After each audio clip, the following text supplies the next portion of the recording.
Hello my dear students and my dear friends. आप सभी का मैं आपके अपने YouTube channel KD group studies पे आप सभी का तहे दिल से स्वागत करता हूं। कल हमारी पहली क्लास थी जो कि एक इंट्रोडक्शन क्लास थी, जिसमें हमने थोड़ा बहुत आपके साथ क्या किया था, डिस्कशन किया था इंग्लिश के बारे में। ठीक है ना। आज हम लोग क्या करने वाले हैं, आज हम अपना पहला चैप्टर स्टार्ट करेंगे, पहली क्लास लेंगे, जिसको आपको प्रॉपर वे में आपको अपने नोट्स बनानी है ना। जिसकी आपको क्या करनी है बेटा, प्रॉपर वे में आपको नोट्स बनानी है, सारी चीजें पॉइंट टू पॉइंट नोट करनी है और डे बाय डे उसको क्या करना है, लर्न करना है, रिवाइज करना है, जिससे आपको वो सारी चीजें एकदम सारे डाउट्स आपके क्या हो सके, क्लियर हो सके। ठीक है ना। तो आइए स्टार्ट करते हैं। जैसा कि हम लोगों ने कल क्या पढ़ा था, जैसा कि हम लोगों ने कल देखा था कि लैंग्वेज के बारे में थोड़ा बहुत डिस्कशन हुआ था, इंग्लिश के बारे में हुआ था। तो हमने आपसे क्या कहा था कि इंग्लिश क्या है, बहुत सिंपल है। बस हमारे जो माइंड में ये बात बैठ गई है कि इंग्लिश जो है वो क्या है, बहुत ज्यादा डिफिकल्ट लैंग्वेज है। लेकिन आपको मैं रियली बता दूं, रियलिटी ये है कि जो इंग्लिश है वो हिंदी से भी इजी लैंग्वेज है। अगर हम प्रॉपर तरीके से हिंदी ही पढ़ने पे आ जाएंगे तो ये बिल्कुल सच है कि हमें हिंदी सही से आएगी नहीं। लेकिन अगर हम थोड़ा सा मेहनत कर दें इंग्लिश में तो हमारी इंग्लिश क्या हो सकती है, बहुत अच्छी हो सकती है। मैं कुछ बातें आपको थोड़ा सा बताना चाहता हूँ चैप्टर को स्टार्ट करने से पहले। इंग्लिश को अगर आपको पढ़ना है तो आपको इंग्लिश पे कुछ पार्ट्स पे आपको पहले फोकस करना पड़ेगा। जैसे आपको क्या आना चाहिए, आपको ग्रामर में पढ़ा ही रहा हूं, साथ ही साथ मैं आपको क्या करूंगा, किसी किसी दिन, अगर अभी तो नहीं ले रहा हूं, दो चार 10 दिन 15 क्लास, जब जैसी 10-15 क्लास होगी उसके बाद मैं आपकी वोकैब की क्लास लेना शुरू कर दूंगा। वोकैब क्या है, क्यों जरूरी है वोकैब, ये मैं आपको बता देता हूँ। अगर आपकी वर्ड पावर बहुत अच्छी है तो आप इंग्लिश को समझ अच्छे से पाएंगे, रीडिंग करना सीख जाएंगे। हमें क्या होना चाहिए, रीडिंग आना चाहिए। अगर रीडिंग आ रही है और रीडिंग अगर हम कर रहे हैं, रीडिंग कर रहे हैं तो उसकी मीनिंग हमें आनी चाहिए। और मीनिंग कहां से आएगी, जब हम वोकैब की क्लासेस करेंगे तब, है ना। हालांकि पहले हम लोग क्या करेंगे, टेंस की क्लासेस स्टार्ट करेंगे, इस बात को थोड़ा सा ध्यान में रखेंगे। तो स्टार्ट करते हैं अपना पहला चैप्टर, जिसका नाम क्या है, बेसिक ऑफ इंग्लिश लैंग्वेज, यानी इंग्लिश लैंग्वेज की बेसिक बेसिक चीजें। पहला पॉइंट अगर हम लोगों ने कल डिस्कस किया होगा तो हमने सबसे पहला क्या डिस्कस किया था बच्चों, सबसे पहले हमने डिस्कस किया था कि भैया व्हाट इज इंग्लिश। हमने डिस्कस किया क्या किया था, व्हाट इज इंग्लिश, इंग्लिश क्या है। तो आप सिंपल वे में क्या कह सकते हो, English is a language. English क्या है बेटा, एक भाषा है और कुछ भी नहीं है। ठीक है, तो याद रखेंगे हमने क्या कहा था, हमने कहा था भैया कि ये जो हमारी इंग्लिश है ये क्या है बच्चों, ये एक भाषा है। तो हम लिख सकते हैं इंग्लिश इज अ लैंग्वेज। क्या, English is a language, English क्या है, भाषा है। भाषा क्या होती है, भाषा कैसे बनती है, आइए इसको समझते हैं। तो मैंने दूसरा पॉइंट आप लोगों को बताया था कि बच्चों जब हमारी कोई भाषा बनती है तो उसकी शुरुआत कहीं ना कहीं से होती है। जैसे हमारा घर बनता है तो उसकी शुरुआत कहां से होती है, बिल्कुल नींव से होती है। ठीक उसी प्रकार से जब हम इंग्लिश यानी कोई भी लैंग्वेज पढ़ते हैं तो उसकी भी शुरुआत कहीं ना कहीं से तो होती ही होगी। तो कहां से होती है, जितने बच्चों को मालूम है तुरंत कमेंट करिए इस पे। चलिए आगे देखते हैं, यहाँ पे क्या देखेंगे, यहाँ पे जो दूसरा पॉइंट हम पढ़ने वाले हैं, दूसरा पॉइंट ये है कि जो लैंग्वेज है वो कहाँ से स्टार्ट होती है। तो कहते हैं कि सर लैंग्वेज कहाँ से स्टार्ट होती है, साउंड से होती है। कहाँ से होती है बच्चों, साउंड से होती है, यानी ध्वनियों से होती है। कोई भी भाषा शुरू होती है तो ध्वनियों से होती है। अब आपसे बोला जाए, कोई आपसे पूछे कि बताइए ये साउंड्स क्या होते हैं, तो आप कह सकते हैं साउंड्स कुछ भी नहीं है, sounds are the smallest unit of, है ना, smallest unit of any language but not a written form। कहने का मतलब ये है कि जो हमारी ध्वनियां होती हैं वो किसी भी भाषा की सबसे छोटी इकाई तो होती है, लेकिन एक अंतर होता है। अंतर क्या होता है, ये कभी भी रिटन फॉर्म में नहीं होती हैं। ये क्या होती हैं, ये वोकल फॉर्म में होती है, यानी कह सकते हैं ये केवल बोली जा सकती है, इन्हें लिखा नहीं जा सकता है। ठीक है ना। तो अब हम क्या समझ पा रहे हैं, तो हम कह पा रहे हैं, हम कह सकते हैं साउंड्स आर, क्या कह सकते हैं बच्चों, sounds are the smallest unit, the smallest unit of any language,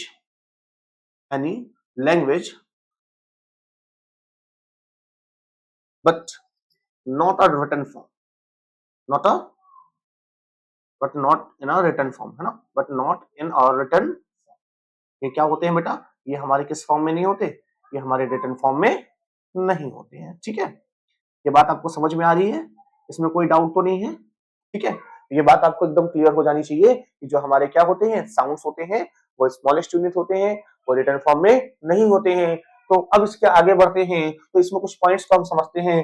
points क्या है बेटा, पॉइंट्स ये है कि पहली बात ये हमको जानना है कि जो लेटर्स का नंबर होता है वो कितना होता है, यानी नंबर ऑफ लेटर्स कितने होते हैं एक इंग्लिश लैंग्वेज में। तो हम कह सकते हैं कि जो हम सॉरी लेटर्स कह रहा हूं बच्चों, साउंड्स है ना, जो साउंड्स होते हैं, जो क्या होते हैं बच्चों, साउंड्स होते हैं, इनका जो नंबर होता है वो क्या होता है, 44 होता है। ये हम लोगों ने कल डिस्कस किया था।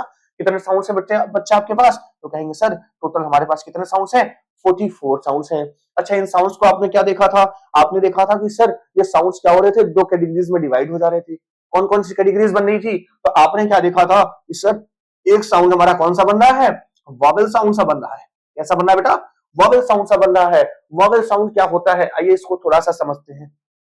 ठीक है, एक अभी इसको थोड़ा सा अच्छा आगे बताते हैं। एक क्या हो रहा था बेटा, एक वॉवेल साउंड बन रहा था, और दूसरा साउंड क्या बन रहा था बेटा, दूसरा हमारा बन रहा था कॉन्सोनेंट साउंड। क्या बन रहा था, कॉन्सोनेंट साउंड बन रहा था। बात समझ में आ रही है। अच्छा, हमने क्या समझा था, हमने समझा था कि सर ये जो वॉवेल साउंड है इसका जो नंबर है वो कितना है बच्चों, ये है 20, है ना। टोटल कितने वॉवेल साउंड्स होते हैं इंग्लिश लैंग्वेज में, तो कहेंगे सर टोटल इंग्लिश लैंग्वेज में 20 वॉवेल साउंड्स होते हैं। इसी तरीके से अगर हम कॉन्सोनेंट की बात करते हैं तो हमने क्या पढ़ा था कि सर इसमें जो है हमारे क्या होते हैं, 24 कॉन्सोनेंट साउंड्स होते हैं।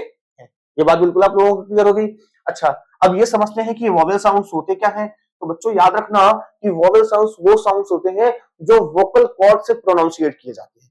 वोकल कॉर्ड का मतलब क्या है, ये वाला पोर्शन समझ में आ रहा है ना। यहां से जो भी लेटर आपके प्रोनाउंसिएट किए जाएंगे वो वोकल कॉर्ड से बोले जाएंगे। यानी हम कह सकते हैं, हम ये कह सकते हैं यहाँ पे बोल सकते हैं साउंड्स। क्या बोल सकते हैं बच्चों, sounds that are, sounds that are pronounciate, pronounciate ना, प्रोनाउंसिएटेड ऐसे लिख सकते हैं, pronounciated by vocal cord, vocal cord.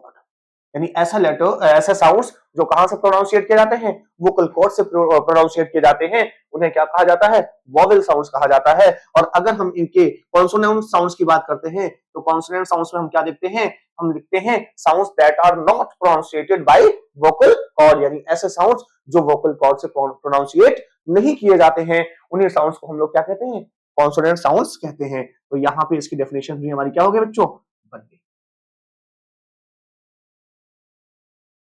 ठीक है, ये हमने आपको लिख दिया।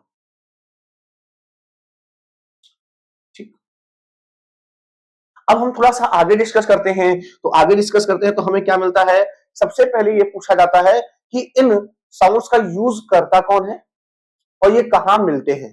तो कल आप लोगों को बताया गया था, फिर से आपको बता देते हैं। ठीक है, तो याद रखिएगा बेटा, ये जो साउंड्स है, ये जो क्या है बेटा हमारे साउंड्स हैं, ये साउंड्स क्या मिलते हैं, आईपीए चार्ट, इससे मिलते हैं बच्चों। आईपीए चार्ट एक चार्ट होता है जिसके अंदर ये मिलते हैं, और ये पूरे साउंड्स क्या हो है उसमें क्लियरली मेंशन किए गए हैं। और इनको जरूरत किसको होती है, इनकी जरूरत जो है किसको होती है बेटा, सिंगर्स को, है ना, हमें आपको नहीं होती है, क्योंकि हमें आपको इतना डीप जाके पढ़ना नहीं होता है। लेकिन जो सिंगर्स होते हैं उन्हें गाना गाते समय क्या करना होता है, जब वो सिंग करते हैं तो एक एक पॉइंट्स का बिल्कुल क्या करना होता है, बहुत बारीकी से ध्यान देना होता है। इसलिए इसकी जरूरत क्या होती है, उनको होती है, हमें आपको नहीं होती।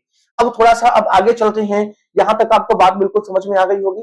अब थोड़ा सा आगे बढ़ते हैं तो हम क्या नोटिस करते हैं, हम तीसरा पॉइंट अपना पढ़ते हैं। तीसरा पॉइंट बच्चों क्या है हमारा, तीसरा पॉइंट हमारा है लेटर। तीसरा पॉइंट क्या है बेटा, लेटर। लेटर का मतलब क्या होता है, अक्षर। तो कहेंगे सर अक्षर क्या है, तो मैं तो कह रहा हूं कि अक्षर भी क्या है, एक स्मॉलेस्ट यूनिट है। अक्षर भी क्या है, भाषा का, इंग्लिश भाषा का जो है क्या है, यहाँ पे जो लेटर है इंग्लिश लैंग्वेज का सबसे स्मॉलेस्ट यूनिट है। बस डिफरेंस इतना है कि साउंड हमारा रिटन फॉर्म में नहीं होता और लेटर हमारा किस फॉर्म में होता है, रिटन फॉर्म। ये बात बिल्कुल आपको समझ में आ रही है। तो हम यहाँ पे लिख सकते हैं, हम लिख सकते हैं letter, letter is the smallest unit of any language, of any language। बात समझ में आ रही है। जो हमारी क्या है बच्चों, जो हमारी भाषा है, जो हमारा लेटर है वो किसी भाषा का क्या होता है, सबसे छोटी इकाई होती है ना। लेकिन कैसी होती है बेटा, बोल सकते हैं इन अ रिटन फॉर्म। क्या बोल सकते हैं, इन अ रिटन फॉर्म। किस रूप में होता है, लिखित रूप में। बात समझ में आ गई। अब थोड़ा सा और आगे बढ़ते हैं। अब इसके आगे यहां तक आप लोग क्या करेंगे, यहां तक आप लोग जो है प्रॉपर तरीके से नोट्स कर लेंगे बच्चों। इसके आगे हम फिर डिस्कस करते हैं, ठीक है ना। यहाँ पे देखिएगा अपना आगे जो है डिस्कशन शुरू करेंगे कि इन लेटर्स की क्या कहानी है। सबसे पहले आपको समझ में आ ही गया होगा कि लेटर और साउंड्स में क्या डिफरेंस है। अब आइए उसके आगे की कहानी को समझते हैं।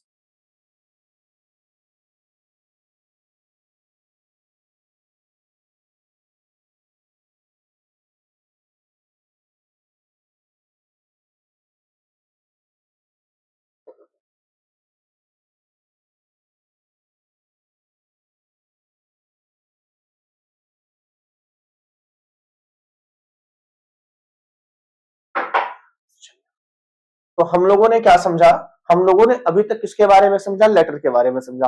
लेटर की क्या डेफिनेशन पढ़ी, लेटर की डेफिनेशन हमारे साथ एक बार आप सब बोलिएगा, क्या पढ़ा, a letter is the smallest unit of any language in a written form. Letter क्या है, लेटर किसी भाषा की सबसे छोटी इकाई है और किस रूप में है बेटा, ये लिखित रूप में है।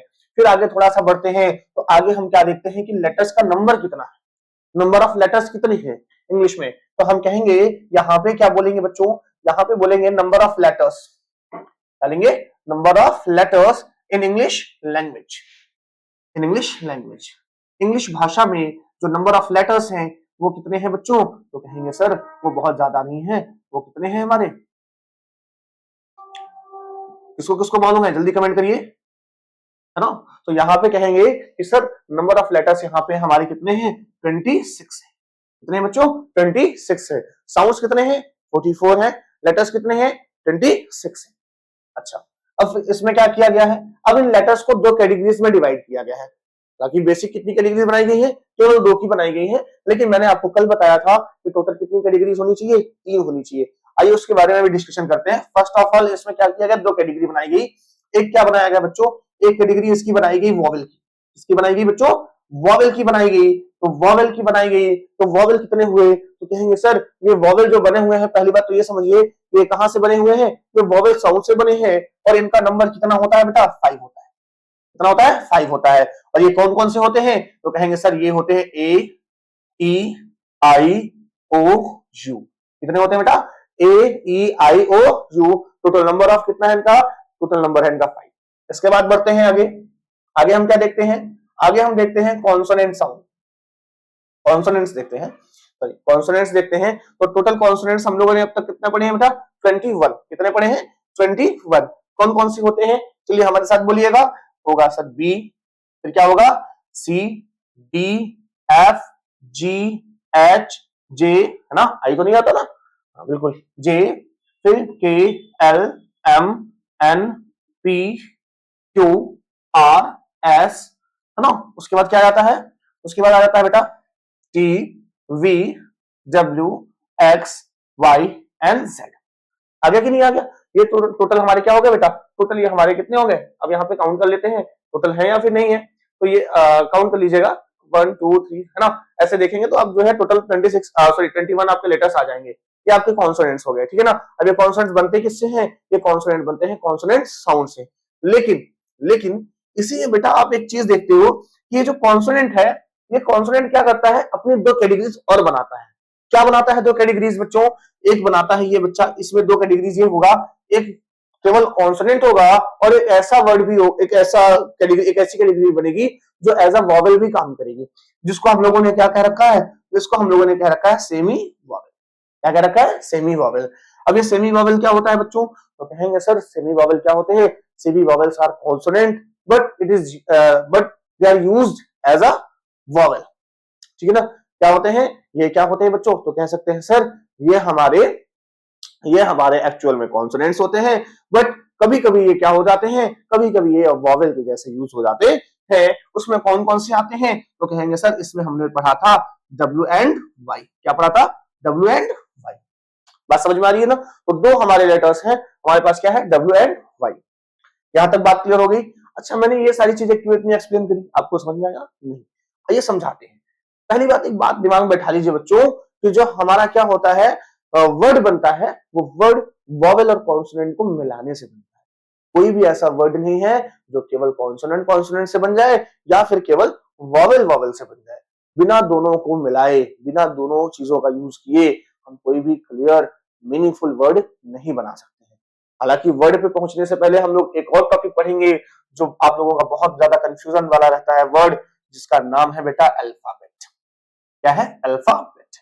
मैं अक्सर देखता हूं, मैंने अक्सर देखा है कि जो बच्चे होते हैं वो ये मानते हैं कि अल्फाबेट ही लेटर है और लेटर ही क्या है? अल्फाबेट है। बट ऐसा नहीं है। क्यों नहीं है ये मैं आपको समझाता हूं। अल्फाबेट का मतलब होता है बच्चों वर्णमाला। क्या होता है? वर्णमाला।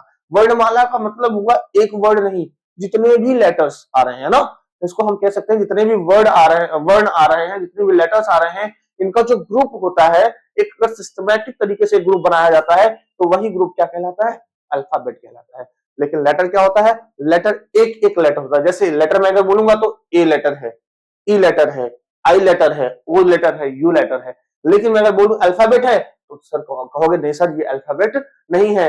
इन दोनों को जब यानी वॉवेल और कॉन्सोनेंट को जब हम सिस्टमैटिक तरीके से लिखते हैं, ए टू जेड लिखते हैं ना, ए बी सी डी ऐसे करके लिखते हैं जेड तक, जब इसको लिखते हैं तो वो चीज हमारी क्या बन जाती है? वो चीज हमारी अल्फाबेट बन जाती है। क्या बात समझ में आ गई आप लोगों को? अगर समझ में आ गई हो तो एक लाइक करिए। ठीक है, तो चलिए आगे चलते हैं। तो हमने क्या कहा बेटा? हमने कहा अ प्रॉपर ग्रुप ऑफ, या ऐसे लिख सकते हैं a group of, a group of all letters, a group of all letters in a proper way, in a proper way, in a proper way. अगर हम क्या करते हैं? सभी लेटर्स का एक ग्रुप बनाते हैं। कैसा ग्रुप बनाते हैं? एक प्रॉपर वे में बनाते हैं। तो क्या कहलाता है? इज कॉल्ड, इज कॉल्ड, यह कहलाता है, क्या कहलाएगा बच्चों? An alphabet. क्या कहलाएगा? एन अल्फाबेट, एक अल्फाबेट कहलाएगा।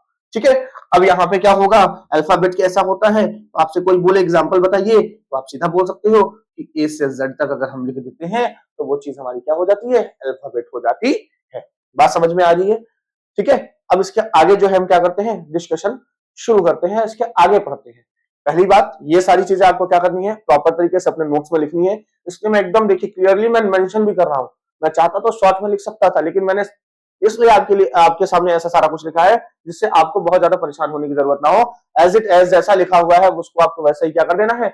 नोट कर लेना है, और आपकी नोट्स क्या होती जाएगी? तैयार होती जाएगी। ठीक है, अगर कोई भी डाउट भी आता है तो आप बिल्कुल पूछ सकते हैं, कमेंट करेंगे, अपने डाउट्स को कमेंट के थ्रू बताएंगे और उसका जो है सोल्यूशन नेक्स्ट वीडियो में आपको मिल जाया करेगा। ठीक है, चलिए इसको नोट कर लीजिएगा। चलिए ठीक है बच्चों, तो अब आप लोगों को आज इतना ही हम पढ़ा रहे हैं। ठीक है, बहुत लंबी क्लासेस हम नहीं ले रहे हैं, छोटी छोटी क्लासेस लेंगे। अभी इसमें आपकी एक पार्ट और बनेगा। बेसिक पार्ट मैंने आपका जो है फर्स्ट बना दिया है। ये पार्ट आपका क्या हो जा रहा है? ये आपकी फर्स्ट क्लास हो जा रही है। ठीक है ना, अब पार्ट सेकंड जो क्लास है वो आपको नेक्स्ट डे मिलेगी, जिसमें आप क्या सीखेंगे? जिसमें आप वर्ड के बारे में सीखेंगे, जिसमें आप फ्रेज के बारे में, फ्रेज आइडेंटिफाई करना सिखाऊंगा एकदम बढ़िया से आपको। ठीक है, वर्ड फ्रेज आइडेंटिफाई करना सीखेंगे आप लोग, क्लॉज कैसे आइडेंटिफाई करना है वो सीखेंगे। फिर आप क्या सीखेंगे? फिर आप सीखेंगे बच्चों कि सेंटेंस क्या होता है, उसके बाद पैराग्राफ कैसे बनता है, ये सारा कुछ आप जानते ही हैं। तो इतना प्रोसेस, इतना जो टॉपिक है वो आप सीखेंगे अगली वीडियो में। और इस वीडियो में अगर आपको कुछ भी ऐसा टॉपिक हो जो नहीं समझ में आएगा होगा, आप तुरंत कमेंट करिएगा। आपके कमेंट्स का जो है नेक्स्ट आज ही कमेंट करिएगा, जिससे क्या होगा अगली वीडियो में आपकी डाउट्स क्या किए जा सके? दूर किए जा सके। और अगर आपको वीडियो हमारी अच्छी लगी हो तो आप हमारे इस यूट्यूब चैनल को है ना, इस यूट्यूब चैनल को सब्सक्राइब करें, लाइक करें और अपने दोस्तों में ज्यादा से ज्यादा क्या करें? शेयर करें, जिससे ऐसी एजुकेशनल वीडियोस, हर सब्जेक्ट के एजुकेशनल वीडियोस आपको क्या हो सके? आसानी से मिल सके। Thank you so much.